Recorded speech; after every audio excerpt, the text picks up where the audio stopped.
Yeah, definitely. I think I'll do what you guys did. I'll start with like my own story and how I grew up, etc., and like maybe like pull an anecdote of where I failed the women in my family. Um, so I grew up in a family of only boys. Yeah, So you guys need to every work on that. That's yeah, crazy. it's a bit, right?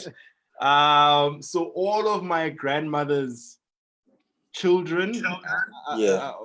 of her 5 children, she has one daughter, and of all her grandchildren are just boys, all boys. And so here's the thing about growing up in an environment like that. Here's the thing about domestic labor. Domestic labor is a matter of fact. It is there, right? The fact that people live in the house means that dishes need to be washed. Yeah. The fact that people live in the house means that we need to mop the floors, etc., etc., etc. Domestic labor is there. And because we were only boys, we could just demarcate, our domestic labor based on that, especially on the like just based on age or whatever. But we could just work from a domestic labor point of view. However, when I went to my mom's side of the family, that has a few women in the family environment, um, you know, I would actually hear some murmurs that, se re na le banyana ba tlo go hlatsisa dijana. Or ke ba banyana ba teng banyana ba tlo etsa this thing and that. Even in my dad's side of the family, right? Remember, I've grown up in a situation where it's just been boys. And when I'm hearing murmurs in this side of the family and on this side of the family that ke ba banyana ba teng ba tlo etsa X, Y, and Z, what that does to me in my own brain is that, okay, sharp, the fact that I'm currently washing dishes is incidental. Yeah. It's incidental because remajita fela dladling, and if hunona le banyana ka tlung, and these are real memories I was hearing every now and again. I would be like, I think as soon as Retola situation where we get like a household worker, she'll do all the chores. You know what I mean? And that would be the situation. And my mindset was, okay, sharp. What it looks like is that as Mchita, my role is to provide here in this house. As I'm seeing with my pops, as I'm seeing with my uncles, that's their primary role insofar as their contribution to the household is concerned. The inherent contribution of the women in my family would be domestic labor. And as soon as I'm in a position where I am starting to provide, or I'm starting to signal a greater potential to provide, I'm gonna free myself from all household tasks. That became literally my mentality. I'm washing these dishes. At some point, when I'm in varsity, son, you know what I mean? Like when I'm in varsity and I'm coming back from holiday, like it's gonna be a different story just because of what I'm seeing. And I actually began to exercise that. And note that this is not what my mom has been saying.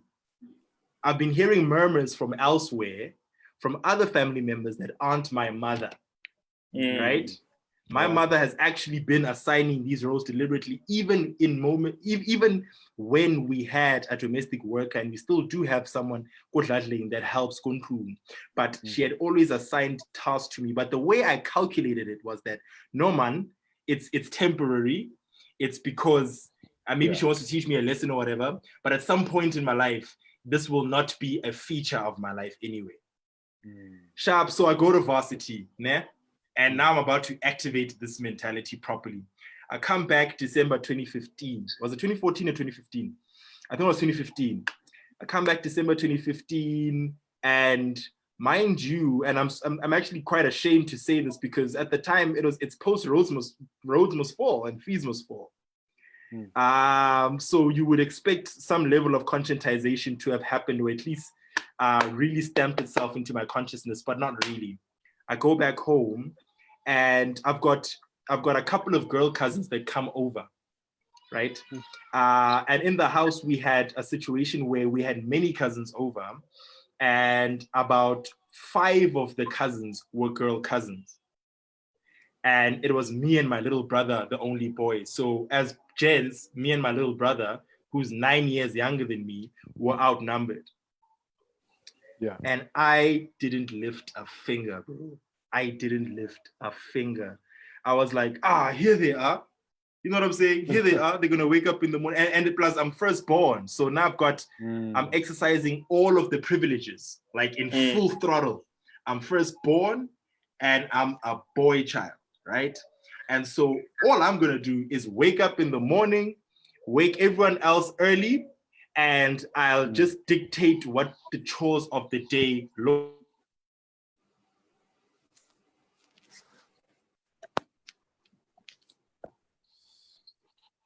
Oh, it looks like Tommy.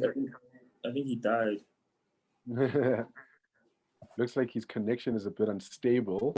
Okay, alrighty. We will get back to Tommy in a couple of minutes.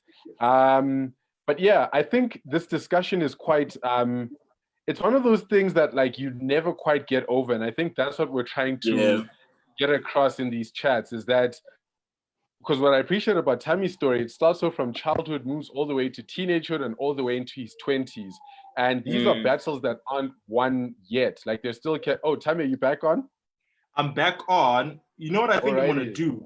I think I'm going to switch off my camera because I don't think this sucks for the visuals, but like, I don't think my internet is 100% stable, okay? So I'm just going to switch off my camera. Is that cool? No problemo. Yeah. So I was saying, so I take advantage of this whole situation, bro. And throughout the whole December period, and that time I had just started dating Goosey, by the way.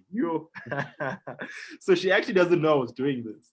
I'm calling my girlfriend, my new girlfriend. I'm doing all these things. I'm just living my best life, dude. While the rest of the family labors on. And my brother probably took advantage of the fact that he was younger than everyone else as well. And so he didn't do anything. So the task of cleaning this big house was left to 4 girls.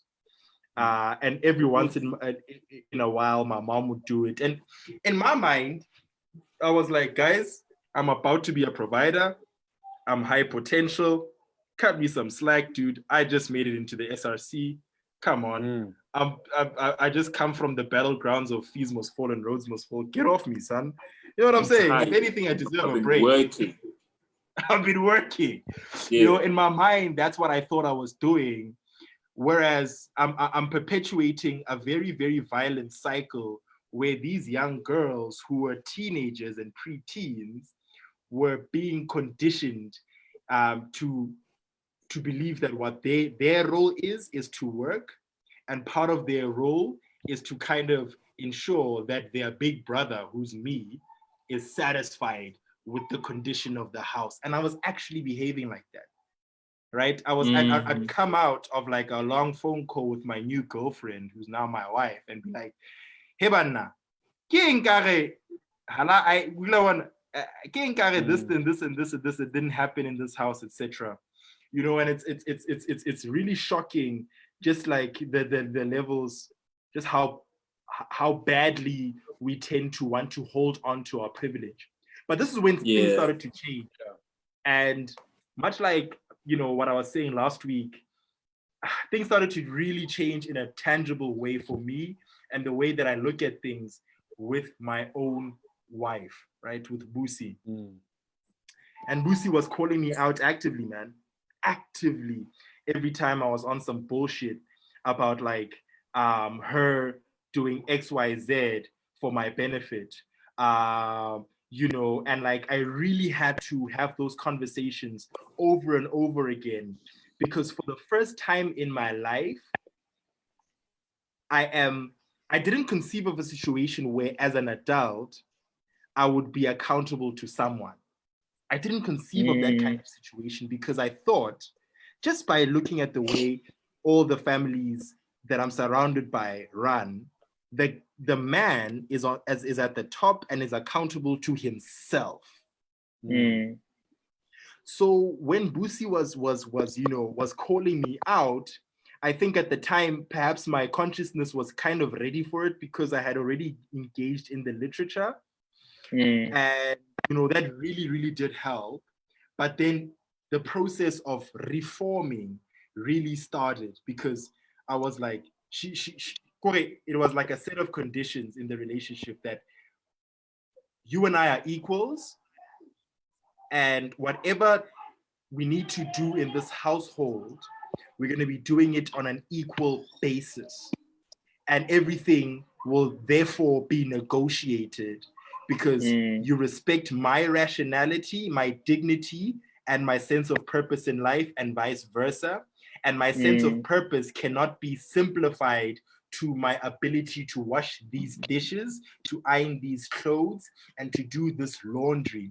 And then I started to actively do a lot of the domestic tasks myself, because I think domestic labor is where it starts, right? That's where the sexism begins.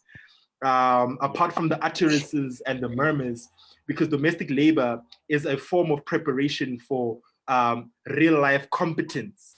And so that's how it started to happen. And now I had come to a place where Busi and I had proper come, have come to a place of equality in the way that we demarcate roles, tasks, and everything. And I'll unpack what that looks like in my later point, like in the third round of responses, But I remember one instance where, a family member, now I'm engaged to Busi, and I'm bringing her to the house more frequently.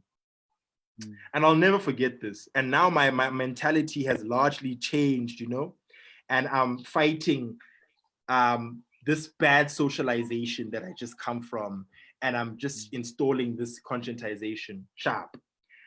Busi and I go to my home in Randfontein.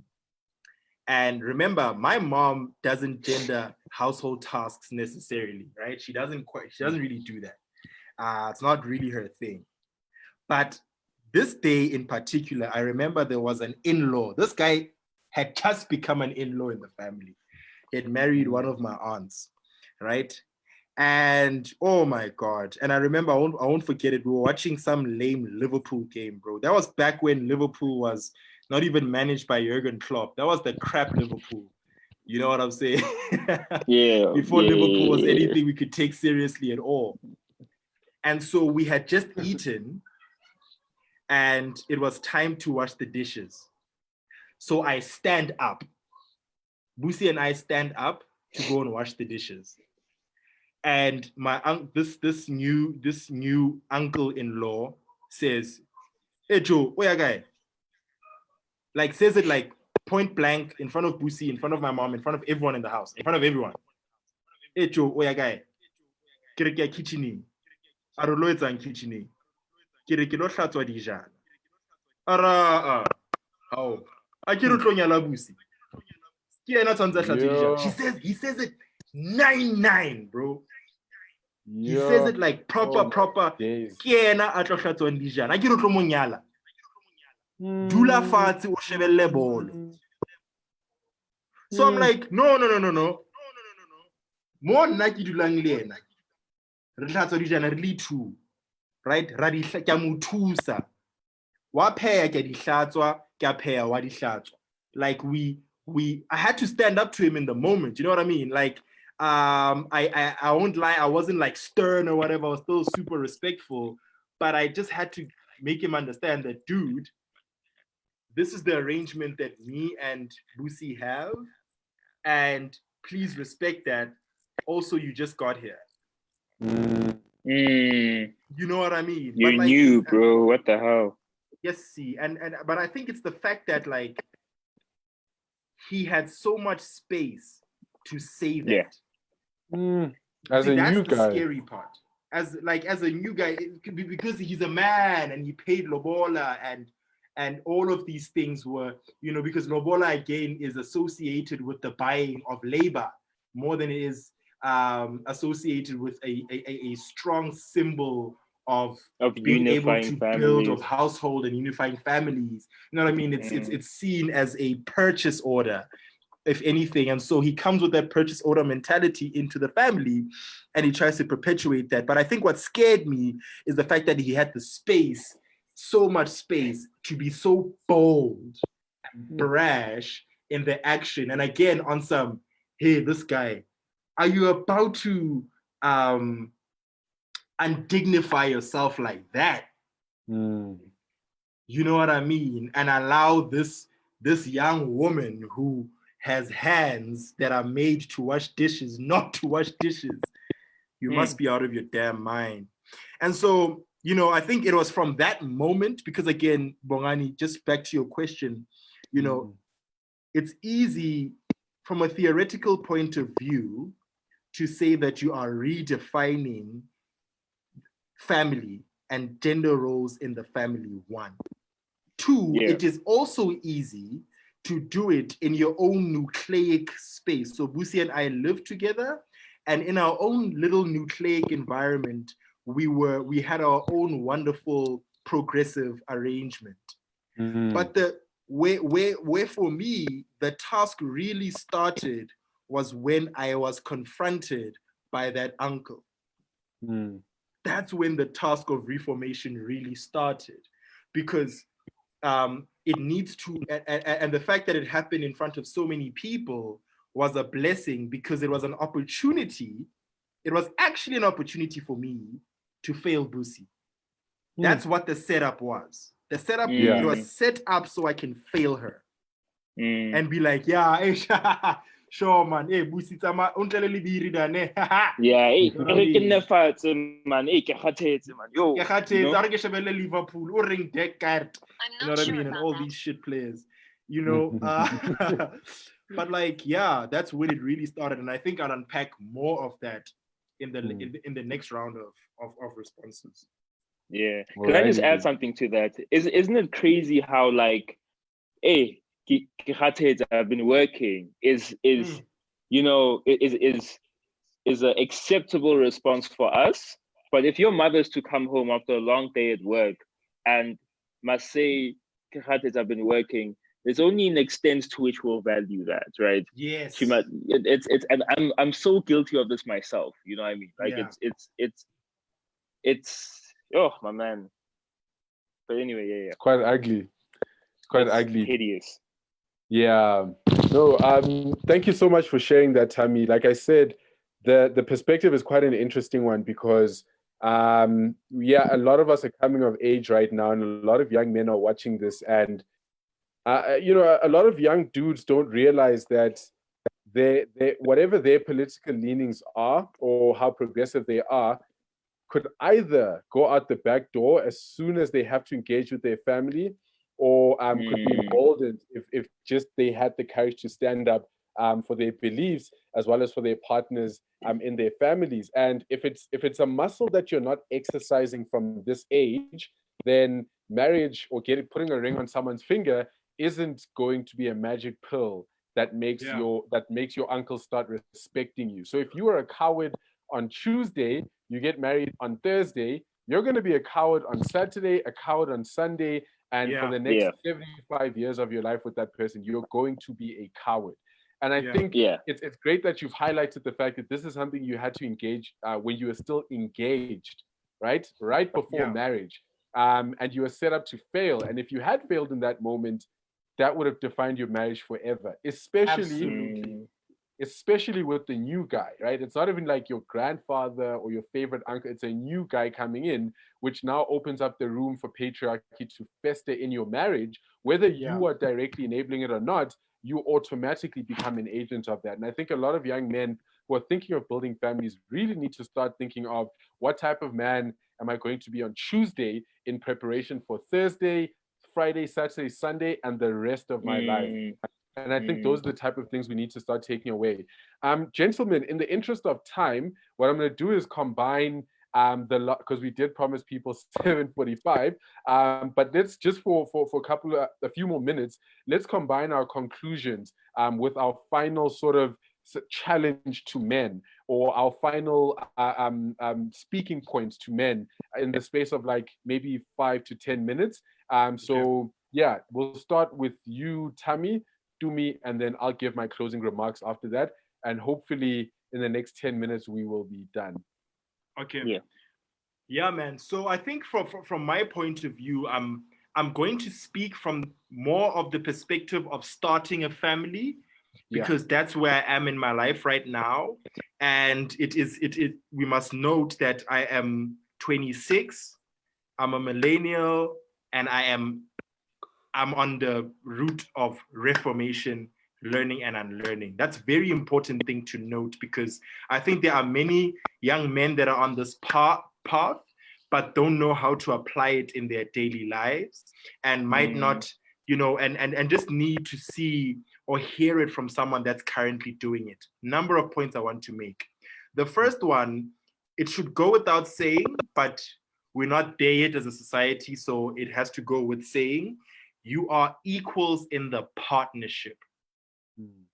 You are absolutely equal. So like, if you can conceive of a situation where you are equal to a woman in general, you must also be able to translate that view of equality into the household, because sometimes we cognitively attribute that equality only at school, only at work, but we don't do that at home because because we want to retain the privilege of being the head of a household in strict terms. And that's very wrong and sociopathic. You must be able to, be consistent with the way that you view equality in every institution. And in fact, how you address equality in the house you are trying to build is how it's going to translate into the rest of society, and how you show up in different spaces at work, at school, at church, and every other environment, because you will treat those women with the same perception that you treat your wife back at home. So that's very, very important to say. So what does it mean then if you are equals, right? And if you see yourselves as equals? One, the most important thing amongst equals is negotiation. Yeah. You cannot walk into the marriage environment or into the relationship space assuming that you have space that is already assigned to you just because you are a man and just because she is a woman. No, you have to negotiate how you show up. You have to negotiate roles based on your strengths and weaknesses, because again, equality means that you respect her rationality, her sense of purpose, and her dignity in as much as you respect yours, right? So this then begs the whole thing, Yahore, because I think we all grew up on the notion of provide and protect. That's the mantra that men have been kind of coddled on, that you are a provider, you are a protector, you are a legacy builder. All of those roles that you think are assigned to you have to fly out the window as soon as you get into a marriage between equal people. Why? Because those roles have to be assigned at a negotiation table. Because you can get to a place, for example, where your spouse earns more than you, which necessarily means from a provision point of view, she is better able to do so than you. Now what? Yeah. Do you see? And that shouldn't intimidate you. That shouldn't make you feel less of a man. What should make you feel like less of a partner is you not contributing to the things that you had said you will contribute to at the negotiation table. And one ought to be held accountable for what they say at that specific negotiation table. So that's the first thing. Negotiation is extremely important. Just back on the providing and protecting thing as well. I think it's just so ironic, man, and so unfortunate that we still hold that view so dearly as men, because single moms which account for perhaps a good majority of households in Black South Africa, have proved that theory wrong completely. Yeah. Completely, bro. Where a mother is up at 4 a.m. and is back at 7 p.m. and she's provided and she's made sure that you are protected. She's made sure, when you are bullied at school or anything like that, she's the first to come through, to call a teacher, to fight with your actual bully. All of those things can be done by women too. Our what's this? Our physicality shouldn't be the reason why we take on this role so dearly. It's total bullshit, and it should be negotiated still. Two, I think demonstration is important, right? And this is probably more relevant for instances where other family members are interacting with your little family, right? And I'll give an example of what I had been doing like recently. I remember we were celebrating. No, we weren't celebrating. What were we doing? I think we were celebrating one of my family members' birthdays, and we had everyone come over at our house. And one thing I started to do, and I told myself I'm going to start doing this, and I actually started doing it, was, look, I know I can't cook, right? And that's the one thing I really want to work on. But one thing I know how to do is clean and wash the damn dishes. I know how to do that, right? And so at the event, my aunts, my mom, and them were cooking a storm, and it was wild, man. What I did right after we ate and we concluded the meal, I took the dishes and I went to go to the kitchen to start washing them. Right? That doesn't deserve a congratulations. But not at all. It can't be like I don't deserve a fucking medal for washing the dishes like I'm supposed to. But what that does though is that as the firstborn in my mother's household, right? Someone that is seen with such reverence, right? I'm actually using the privilege that I have to demonstrate what a household ought to be ran like. I am actually going to contribute to the washing of the dishes. And as much as you guys can conceive of me as a provider and a protector, I also want you to conceive of me as someone that can, contribute to the domestic tasks of the household. Why? Because domestic labor, again, is a matter of fact. It will always be there, and somebody must do it. But all I'm saying in that moment is that as a dude, I am also going to do it. And what happened, my little brother joined me as well, right? And Busi joined me, and a couple of other cousins joined me. It was a big set of dishes, and we washed and we cleaned the kitchen and we mopped. And we had a wonderful debate about gender equality in the kitchen, which is what naturally happens when that kind of thing is demonstrated in the family, because you will have an uncle that would be intrigued with what you're doing, and would want to engage you at a specific level. And we must always look at those as fantastic teaching and learning opportunities, not only for our family members who are older than us, whom we respect so much, but also for the kids who are younger in our family as well. Yeah. The third thing I want to say is disruption, okay, which again has to do with demonstration. So I don't want to unpack that long. But again, like when you do those kind of things and you demonstrate that kind of action, you are necessarily disrupting the flow of normalcy in the household environment.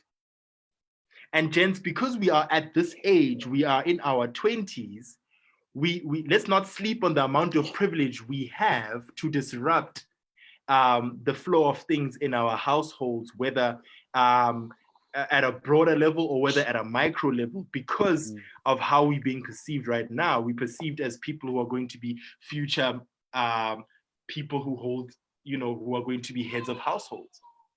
And with that privilege, we should use the opportunity then to redefine that through actions and verbally as well. And the last thing I want to say, and this was inspired by what Tumi was saying, and this is a conversation that Lucy and I were having like a while back, is this issue of accountability.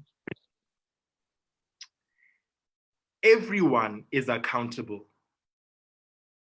right? Yeah. Just because you are a man doesn't take you away from the fact of being held accountable by anyone. You ought to be held accountable. If at the negotiation table, the one thing that you said that your partner should rely on you for is X, Y, and Z, and you don't do it, she has the right to hold you accountable, and you must account to her in that moment. Yeah.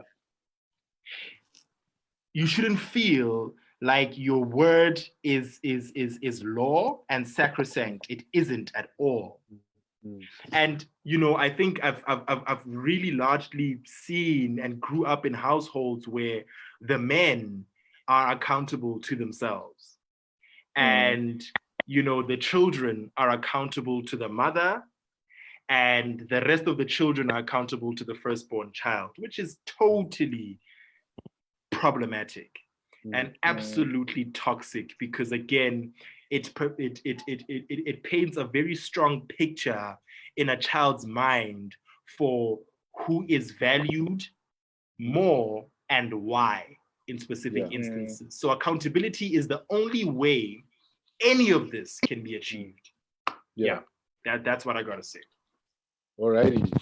Dumi, please give us your closing thoughts briefly before we close. Yeah, I'm gonna be very brief. I think one thing that I wish men could digest and imbibe, right, is just the idea that upholding and enforcing sexist ideals in your household is so self-defeating, right? We live in a world where your ability to provide, your ability to earn, and your ability to create a household is no longer linked to strength, is no longer linked to anything innate in manhood, right? And because of that, we live in a world where women are just as capable, oftentimes more capable, of creating a coherent household than we are ourselves. Oh, right? yes. So there's so many incentives we're incentivized on so many levels to abandon the idea that I am the head of the family and I should contribute this, and I am accountable only to myself, just because of the pressure that imposes on us. I mean, I'm lucky enough not to know any oh man, what's the term, like meninists, right? I think that's a thing, right? I can't believe that's a thing, but I'm lucky enough to not know any of them anymore. But like, I remember I went through a phase where feminism just felt so oppressive, and I went through a phase where a frequent argument I used to hear was, but men commit suicide so much more frequently than women. And it's, I think, instances where we conceive of ourselves as victims, we're so blind to the fact that, like, what makes us conceive of ourselves as victims is so self-imposed, and we're incentivized, like I said, on so many levels to just abandon our archaic ways of viewing the world, viewing how we interact with women in the world more broadly, but more specifically how we interact with the women in our family and the women we're building families with.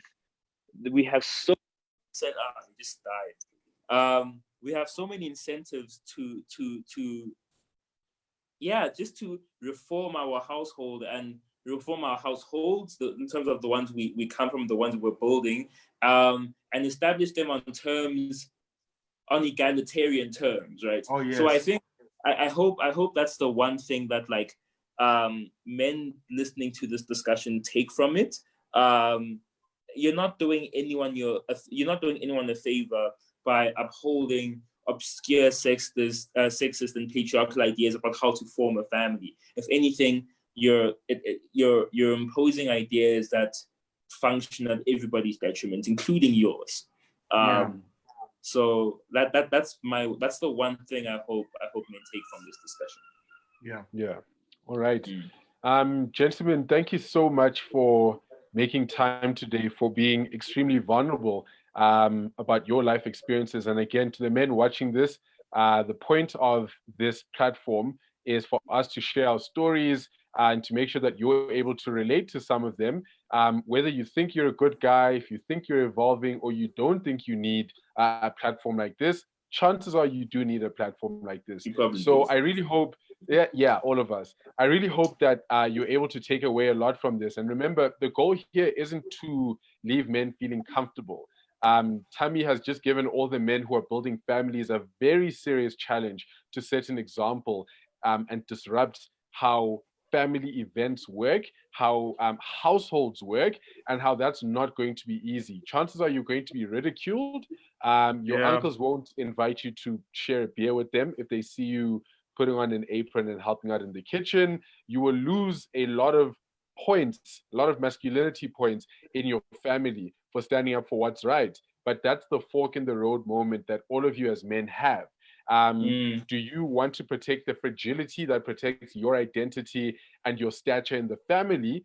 Or do you want to redefine what your role in the family is going forward? And do you generally want to topple sexism?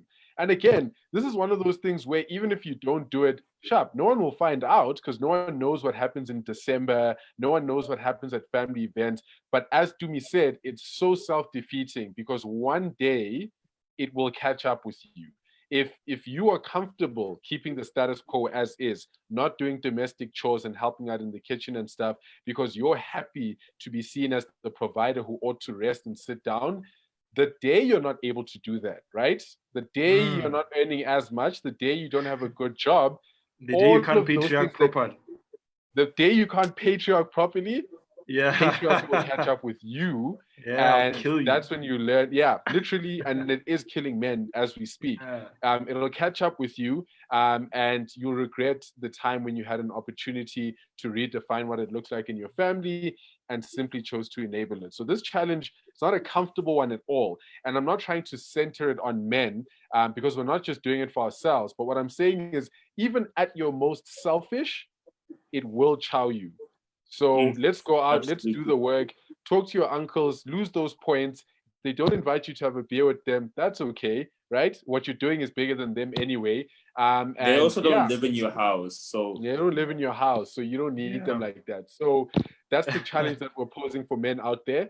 But I'd like to thank everyone for tuning in today. We're probably going to do this in 2 weeks' time. So we're planning on doing this every 2 weeks and unpacking different topics. So if there are things that you think we need to discuss, we've already discussed gender-based violence. This time around, we looked at how we perpetuate sexism in our families. If you'd like to suggest any topics that you think are pertinent to young men, whether in South Africa or around the world, feel free to send one of us a message or comment below. But thank you so much for your time. Enjoy the rest of your Sunday. Go watch Jola, which I think starts in like 50 minutes or something. Alrighty, guys. Good night. All right. See you, bro.